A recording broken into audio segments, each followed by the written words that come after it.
Hello everyone, ఈరోజు బెండకాయ fry ఎలా చేస్తానో చూపిస్తానండి. ఫస్ట్ ఫ్రెష్గా తెచ్చుకొని చిన్న చిన్న ముక్కలు కట్ చేసుకోవాలి.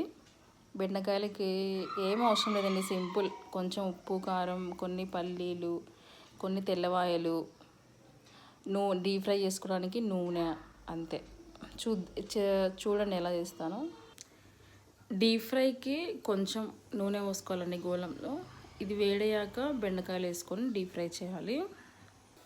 ఇలా డీప్ ఫ్రై అయినవి పక్కన తీసి పెట్టుకోవాలండి. తర్వాత కొంచెం ఆయిల్ తీసుకొని పోపు, పచ్చిగా దంచుకున్న తెల్లవాయలు, పల్లీలు, పచ్చిమిర్చి, కరివేపాకు వేసి లైట్గా వేయించుకోవాలి.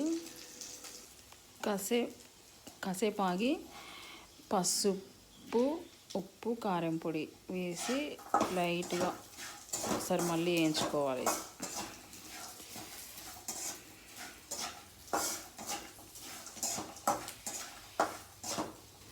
అవన్నీ బాగా వేగిన తర్వాత లాస్ట్లో బెండకాయలు వేసి ఇంకా మంచిగా కలుపుకోవాలి. ఫ్రై రెడీ అయిపోతుంది.